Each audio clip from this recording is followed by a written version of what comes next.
Sudhakar sir. Good evening sir. Good evening. ఏంటి మొత్తం Pegasus మంటలు అంటే బీఆర్ఎస్ పార్టీని పూర్తిగా ఈ మంటల్లో తీసుకెళ్ళబోతున్నాయా? అంటే ఒకవైపు లిక్కర్ కేసులో కవిత అరెస్టు, మరొక వైపు కాళేశ్వరం ప్రాజెక్టు ఎంక్వైరీలో చాలామందికి ప్రమాద గంటికలు.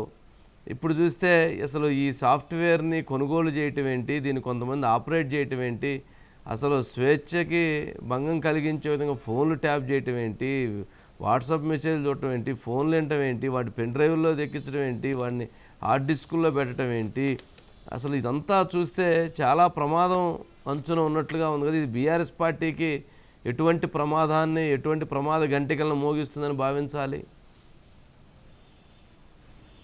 సార్? ఇది ఇక్కడ మన పర అనే తేడా లేకుండా కేవలం రాజకీయ రంగం కాకుండా వ్యాపార రంగం, సినీ రంగం, అదేవిధంగా ఒక తెలంగాణకే పరిమితం కాకుండా ఆంధ్రప్రదేశ్, అదేవిధంగా ఢిల్లీలో ఉన్న నాయకులు అందరి ఫోన్లను వినడం. మామూలుగా నార్మల్ కాల్లో అయితే ఫోన్ ట్యాపింగ్ చేస్తారు, వింటారు అనుకుంటారు. కానీ వాట్సాప్ కాళ్ళు, వాట్సాప్ చాటింగ్లు ఇవన్నీ వింటూ రాజకీయ రంగంగానే కేవలం ఉపయోగించుకోలేదు, వాటిని వ్యాపార రంగంగా ఉపయోగించుకున్నారు, సినిమా వాళ్ళ పరంగా ఉపయోగించుకున్నారు, చివరికి సొంత కుటుంబ సభ్యుల ఫోన్లను కూడా ట్యాప్ చేశారు. అంటే ఇది ఏ స్థాయికి వెళ్ళిందంటే ఇది ఒక తారాస్థాయికి చేరి ఇప్పుడు అది విచ్ఛిన్నమయ్యే పరిస్థితికి వచ్చింది. ప్రణీతిరావు వ్యవహారం తోటి ఇది బయటకు వచ్చింది. ఆయన వెల్లడిస్తున్న అంశాలు చూస్తే విచారణ అధికారులే రోజుకు ఒక రకంగా నవ్వుకుంటున్నారట వాళ్ళు ఆయన చెప్తున్న విషయాలు చూసి.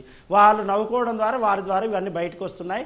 అఫీషియల్గా పార్లమెంట్ ఎన్నికల తర్వాత ముఖ్యమంత్రి రేవంత్ రెడ్డి బయట పెడతారా, లేకుంటే పార్లమెంట్ ఎన్నికలకు ముందు బయట పెడతారా దీన్ని అనేది చూడాల్సి ఉంటుంది. ఎందుకంటే ఆయన కూడా తీవ్రంగా నష్టపోయిండు ఈ ఫోన్ ట్యాపింగ్ ద్వారా. వ్యక్తిగతంగా రేవంత్ రెడ్డి నష్టపోయినంత ఎవరు నష్టపోలేదు. కాబట్టి ఆయన ఎట్టి పరిస్థితుల్లో దీన్ని ఉపేక్షించే పరిస్థితులు అయితే లేడు. ఖచ్చితంగా దీన్ని పూర్తి స్థాయిలో బయటకు తీయాలని ఆయన భావిస్తున్నాడు. ఎందుకంటే ప్రతిపక్షంలో ఉన్నప్పుడు కోదండరాం దగ్గరికి వెళ్ళి, కోదండరాం మా పార్టీలో జతగట్టండి, కట్టి మనం పోదామన్నప్పుడు ఆ పార్టీ తెలంగాణ జనసమితి పార్టీ కార్యాలయంలో రేవంత్ రెడ్డి చాలా క్లియర్గా మాట్లాడారు. ఎవరు హ్యాకర్లు ఉపయోగించి, అంటే అసాంఘిక శక్తులుగా ఉన్న హ్యాకర్లు ఉపయోగించే సాఫ్ట్వేర్ను తీసుకొచ్చి ఆ హ్యాకర్లను వాడి మా ఫోన్లని ట్యాప్ చేస్తున్నారు. కేవలం నార్మల్ ఫోన్లే కాదు, వాట్సాప్ కాల్లను కూడా ట్యాప్ చేస్తున్నారు. కాబట్టి ఇవన్నీ బయటికి రావాల్సిన అవసరం ఉంది. చాలా నియంతృత్వంగా వ్యవహరిస్తున్నారు. రాజ్యాంగం ద్వారా సంక్రమించిన హక్కులన్నింటినీ కూడా గత ప్రభుత్వం కాలరాసింది. ప్రాథమిక హక్కులు ఏవైతే ఉంటాయో స్వేచ్ఛ, సమానత్వం, వీటిని కూడా వ్యక్తికి ఉండే స్వేచ్ఛను కూడా పూర్తి స్థాయిలో కాలరాసింది గత ప్రభుత్వం. దీంట్లో ఎలాంటి అనుమానం లేదు.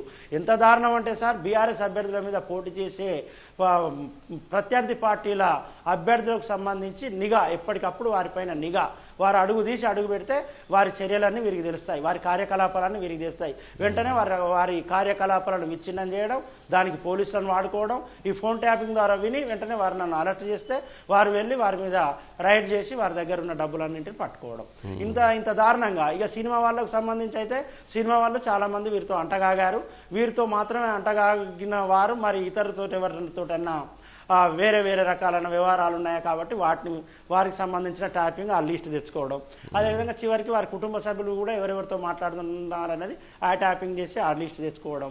గత ప్రభుత్వంలో ఉన్న మంత్రులు, ఇతర ప్రత్యర్థి పార్టీలతో ఏమైనా వారు వ్యవహారం నడిపిస్తున్నారా మంత్రులు, ముఖ్యమైన నాయకులు అనేది వారి ఫోన్లు వినడం. అంటే ఇది చాలా పీక్ స్టేజ్కి పోయింది సార్. పీక్ స్టేజ్కి పోయి అదొక పండు పగలడానికి వచ్చింది అన్నట్టుగా ప్రభుత్వం పోయిన తర్వాత అన్ని ఒక్కొక్కటి బయటకు వస్తున్నాయి.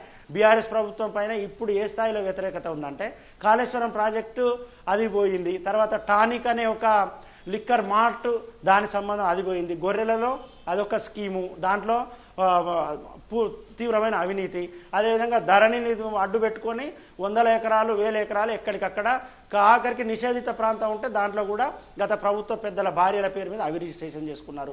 అన్ని ప్రతి దాంట్లో ఆరోపణలు, ప్రతి దాంట్లో విచారణ సంస్థలు అన్నీ ఇప్పుడైతే విచారణలు చేస్తున్నాయి. అన్ని విచారణలు అనేది ప్రాథమిక స్థాయిలో ఉన్నాయి. ఈ విచారణలన్నీ పూర్తయి ఇవన్నీ బయటకు వస్తే మరి బీఆర్ఎస్ పరిస్థితి ఎట్లుంటుందో ఏందో. సొంత పార్టీకి సంబంధించిన ఎమ్మెల్యేలే ఉండట్లేరు. పూర్తిగా బీఆర్ఎస్ ఎల్పీనే కాంగ్రెస్ విలీనం చేసుకోవాలనుకుంటుంది. ఒక గేటు మాత్రమే తెరిచినామని రేవంత్ రెడ్డి అన్నారు. ఇక మళ్ళీ గేట్లన్నీ తెరిస్తే దాదాపుగా 26 మంది ఎమ్మెల్యేలు పోవడానికి సిద్ధంగా ఉన్నారంటున్నారు. ఈ ఎమ్మెల్యేలంతా పోయిన తర్వాత అప్పుడు పరిస్థితి ఎలా ఉంటుంది అనేది, బీఆర్ఎస్ని ఎవరు కాపాడాలి, అసలు కాపాడే పరిస్థితి ఉందా లేదా అనేది చూడాల్సి ఉంది. ఇప్పటికే లిక్కర్ కేసులో కవిత అరెస్ట్ అయ్యారు, రిమాండ్లో ఉన్నారు. ఆమె రిమాండ్లో ఉండి కస్టడీకి తీసుకొని ఈడీ దర్యాప్తు చేస్తున్నది. రోజు ఇప్పటికే ఈడీ ఆ దర్యాప్తు లిక్కర్ స్కామ్లో కొనసాగుతుంది. ఒక మహిళ అయి ఉండి ఈవె లిక్కర్ స్కామ్లో ఉండు ఏందనేది ఇక సోషల్ మీడియాలో మనం చూసే పరిస్థితులు లేదు సార్. ఆమె మీద జరుగుతున్న ట్రోల్స్ ఏవైతున్నాయో ఇవన్నీ చాలా క్లిష్టమైన పరిస్థితుల్లో ప్రస్తుతం బీఆర్ఎస్ ఉన్నది. ఈ క్లిష్టమైన పరిస్థితుల నుంచి బీఆర్ఎస్ ఇప్పుడు ఎలా బయటపడదో చూడాల్సి ఉంటుంది. గతంలో అనేక క్లిష్టమైన పరిస్థితులు వస్తే తెలంగాణ ఉద్యమం అనే ఒక ఆయుధం ఉంది కాబట్టి తెలంగాణ ఉద్యమాన్ని ముందు పెట్టుకొని కేసీఆర్ బయటకు వచ్చిండు, మళ్ళీ పార్టీని కాపాడుకుంటూ వచ్చిండు. కానీ ఇప్పుడు తెలంగాణ ఉద్యమం అనేది లేదు. కేసీఆర్ ఎట్లా ఈ క్రైసిస్ నుంచి బయటపడతారు చూడాలి.